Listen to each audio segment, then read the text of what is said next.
BJP के लोग एक पहली बार देख रहे सत्ताधारी लोग रैली और आंदोलन कर रहे हैं। यार सत्ताधारी लोग कब करते हैं? हम पहली बार ये चीज देख रहे हैं। आप सत्ता में हो, पूर्व सांसद, सारे विधायक वर्तमान बीजेपी से जुड़े हुए, बीजेपी के प्रत्येक पदाधिकारी, बीजेपी के सारे नेता मिलकर रैलियों के लिए आंदोलन कर रहे हैं। वो भी आरक्षण की बात करते। तो वही चीज कह रहा हूं मैं, आप चाह रहे हो तो लागू करा लो। सत्ताधारी लोग, आपकी सरकार है। आप एक वक्त कहते थे डबल इंजन की सरकार, या आपकी डबल ट्रिपल इंजन की सरकार है। अब लागू करा दो, आपको रैली करने की क्या जरूरत है? मेन कोटे में कोटा, कोटे में कोटा। जिस तरह से ये चाह रहे कि मीणा अलग, भील अलग, गरासिया अलग, सहरिया अलग, धानका अलग। ये राजस्थान के अंदर टोटल 12 से 15 अनुसूचित जनजातियां हैं। अगर अनुसूचित जनजातियां वाइज करेंगे तो 12 भागों में रिजर्वेशन बटेगा। कैसे बटेगा? किस तरह से होगा ये इम्प्लीमेंट? उनको रिजर्वेशन देना उद्देश्य नहीं है, उनको आपस में लड़ाना मेन उद्देश्य है। हम चाहते हैं कैटेगरी वाइज किया जाए, कोटे में कोटा किया जाए, क्षेत्र के आधार पर कर दिया जाए। हम भी चाहते हैं डूंगरपुर का बांसवाड़ा गरीब बच्चा एसडीएम बने। तो मामला रहा था आज अनुसूचित क्षेत्र के अंदर जो आरक्षण को लेकर विशेषकर मेन जो आज सभा और रैली का आयोजन था, रिजर्वेशन जो पॉलिसी है उसको लेकर था। और जिस तरह से अनुसूचित क्षेत्र में संवैधानिक प्रावधानों को नजरअंदाज किया जा रहा है, इन सारे समस्त इशू को लेकर हमारे 31 सूत्री मांगे थी। इन सारे मांगों को लेकर हमने ज्ञापन रैली किया गया है। इसमें बड़ा जो मुद्दा था रिजर्वेशन पे था। रिजर्वेशन पे एक सबसे बड़ी समस्या ये आ रही है कि हमारे रिजर्व कैटेगरी एसटी हो या एससी हो या ओबीसी जो भी हो, लेकिन अनुसूचित क्षेत्र का रिजर्वेशन पॉलिसी अलग तरह की बनी हुई है। संवैधानिक अनुच्छेद 244(1) 5वीं अनुसूची के तहत सारा आइडेंटिफाई किया गया है कि शेड्यूल एरिया में रिजर्वेशन पॉलिसी किस तरह से रहेगी। अब सुप्रीम कोर्ट का एक जजमेंट आया है, उसमें कैटेगरी वाइज मतलब कोटे में कोटा का जो आया है, और उसको लेकर पूरे देश के अंदर माहौल बना हुआ है। अलग अलग तर्क निकाले जा रहे हैं। कुछ लोग सत्ताधारी लोग, मैं एज ए पार्लियामेंट मेंबर हूं, और उसी दौरान प्रधानमंत्री जी ने स्वयं ने कह दिया कि इसको हम लागू नहीं कराएंगे। कुछ यहाँ पर अलग स्टेटों में, 2-3 स्टेटों में कुछ लागू किया गया। इसके अंदर क्रिमिनल का भी फैसला आया। तो एज ए प्रधानमंत्री जी ने भी क्रिमिनल के लाहा का सारे जो सांसद मिलने गए थे उनको कहा कि हम लागू नहीं करेंगे। उधर कुछ और बोल रहे हैं, धरातल पे बीजेपी का कार्यकर्ता कुछ और बोल रहा है। धरातल पे जिस तरह से आज अनुसूचित क्षेत्र के अंदर जो लोग आरक्षण विरोधी जो नीतियां लाए, यहाँ जाने अनजाने में उनके कोई पर्सनल इंटरेस्ट की वजह से जिस तरह से 2013 की अधिसूचना जारी की, शेड्यूल एरिया के अंदर एक शेड्यूल एरिया और नॉन शेड्यूल एरिया के प्रावधान अलग अलग हैं। इनको समझ में कई अधिकारियों को भी नहीं आ रहा है, कई जनप्रतिनिधियों को भी नहीं आ रहा है। तो शेड्यूल एरिया के अंदर राज्यपाल महोदय द्वारा 2013 के अंदर एक अधिसूचना जारी की गई। उसमें 45% एसटी, 5% एससी, उसको लेके हाईकोर्ट में बंधा गया और वो अधिसूचना निरस्त होगी। 2016 में एज इट इज अधिसूचना वापस लागू की, और वही उस अधिसूचना को लेके भी हमने कई बार चैलेंज किया। तो अक्टूबर 2019 में एक नई अधिसूचना आई। उस अधिसूचना के आधार पे वर्तमान में भर्तियां हो रही है। 2013 की मेन अधिसूचना 2013 की है, लेकिन 2016 में इसको परिवर्तन किया। शब्दों में भावना वही है, उद्देश्य 2013 वाला ही है। 2019 में फिर चेंज किया, और यहाँ पर ये स्थिति बनी हुई है कि 45% एसटी को रिजर्वेशन, 5% एससी को, और 50% ओपन कैटेगरी कर रखा है इन लोगों ने। लेकिन ओपन कैटेगरी के अंदर पुलिस डिपार्टमेंट की बात करें हम, कि जो बंदा अगर जनरल मेरिट टॉप कर रहा है उसको भी रिजर्व कैटेगरी में डाला जा रहा है। मैंने सारा डाटा मेरे पास पड़ा है, गवर्नमेंट को लेटर लिखा है, और आज के ज्ञापन में भी हमने चीजें दी गई है। तो जो रिजर्व कैटेगरी का बंदा अनरिजर्व में जा रहा है, यहाँ पर 75% ट्राइबल इलाका है, और ट्राइबल इलाके को 45%। इसमें एक सबसे बड़ी समस्या ये है कि जो 45% रिजर्व कैटेगरी से अनरिजर्व कैटेगरी से बाई चांस कोई बंदा लग भी गया है, तो उसको पदोन्नति में इसकी कैटेगरी जो गणना की जा रही है, उसकी गणना रिजर्व कैटेगरी में ही की जा रही है। तो ये सारा का सारा खेल 2013 की अधिसूचना, उस 2013 की अधिसूचना को लेकर मैंने कई बार कहा है कि ये आदिवासी बाहुल्य क्षेत्र के लिए काला कानून है। तो वही जो 2013 की अधिसूचना पास कराने वाले लोग आज नए सिरे से आरक्षण करके, आरक्षण का मुद्दा बना के लोगों को गुमराह कर रहे हैं। सारे लोग एक पॉलिटिकली एजेंडा बना रखा है। बीच में आयोजन किया गया, बीजेपी के लोग एक पहली बार देख रहे सत्ताधारी लोग रैली और आंदोलन कर रहे हैं। यार सत्ताधारी लोग कब करते हैं?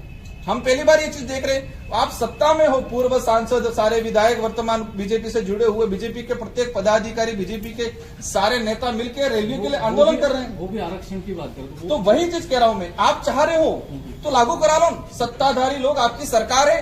आप एक वक्त कहते थे डबल इंजन की सरकार या आपकी डबल ट्रिपल इंजन की सरकार है। अब लागू करा तो आपको रैली करने की क्या जरूरत है? मेन कोटे में कोटा जिस तरह से ये चाह रहे कि मीणा अलग, भील अलग, गराशे अलग, सहरिया अलग, थानका अलग, ये राजस्थान के अंदर टोटल 12 से 15 अनुसूचित जनजातियां हैं। अगर अनुसूचित जनजातियां वाइज करेंगे तो 12 भागों में ये रिजर्वेशन बटेगा।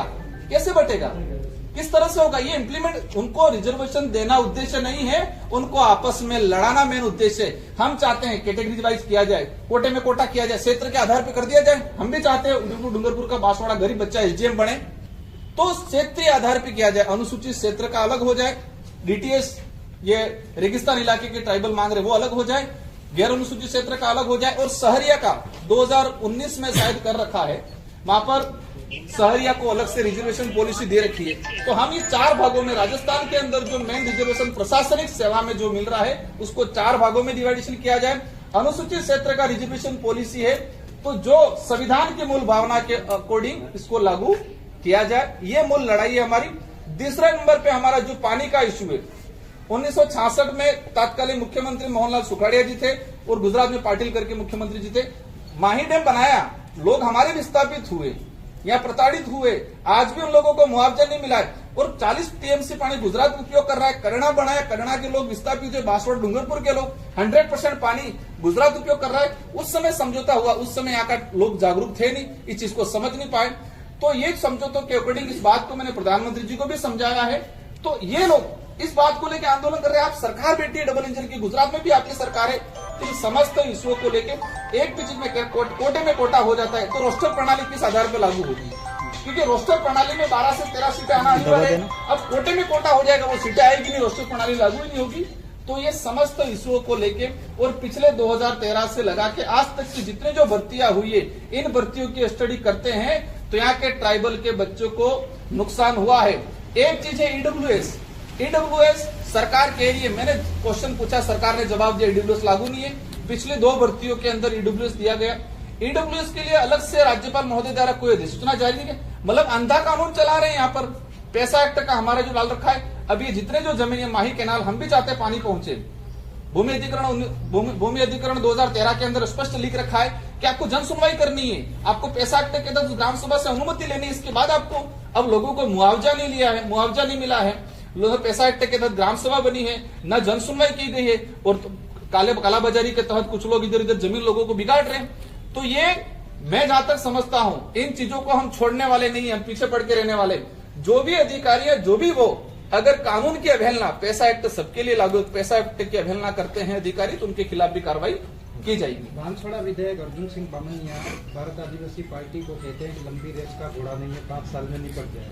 अब जो घोड़ा दौड़ता है उसको ही पता है कि वो कितनी लंबी रेस का घोड़ा है, ठीक है। वो तो मैं क्या, जनता तय करती है कि किसको, राजनीतिक जो है, एक लोकतांत्रिक दौड़ में किस घोड़े को कितना दौड़ाना है वो तय, उसकी नीति, उसकी सोच, उसके विचार करते हैं, और साथ में जनता का बहुमत तय करता है। तो वो जनता तय करेगी और हमारी नीति, हमारे विचार और हमारे उद्देश्य तय करेंगे। विधानसभा चुनाव में तो बहुत अच्छा गठबंधन रहा था सर, और विधानसभा ने लोकसभा में रहा था। लोकसभा में जो सिचुएशन जो बनी थी उस समय हम खुद मानते हैं कि कहीं न कहीं इंडिया अलायंस के कुछ लोगों का 100% नहीं कह सकते, कुछ लोग ऐसे भी जो अंदर खाने बीजेपी को काम कर रहे थे, जिन लोगों का सहयोग रहा है उनका एहसान आज भी हम मानते हैं, और उनकी जो भी बात होती है आज मेरे पास आते हैं, उनके काम में करता हूं।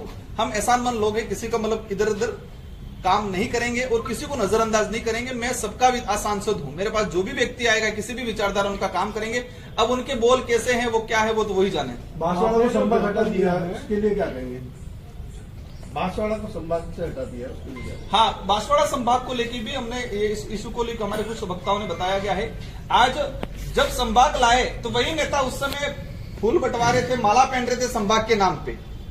आज संभाग हटा है तो वो कह रहे ठीक है, कोई दिक्कत नहीं, वो सरकार की नीतियां है और वैसे जरूरत नहीं थी।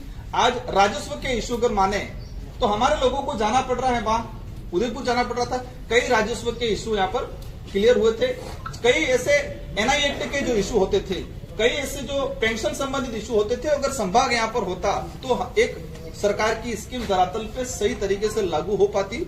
एक बड़ा नुकसान किया है ये बात अलग है कि यहाँ का व्यक्ति जागरूक नहीं है, मानते हैं इस बात को, इसी का सरकार फायदा उठा रही है। लेकिन जिस दिन जनता को पता चलेगा कि हमारे साथ गलत हुआ है, आज से 10 साल बाद भी पता चलेगा, 10 साल बाद भी यहाँ की जनता वर्तमान सरकार से बदला लेगी। नहीं, आपने इसके लिए कोई पहल की क्या?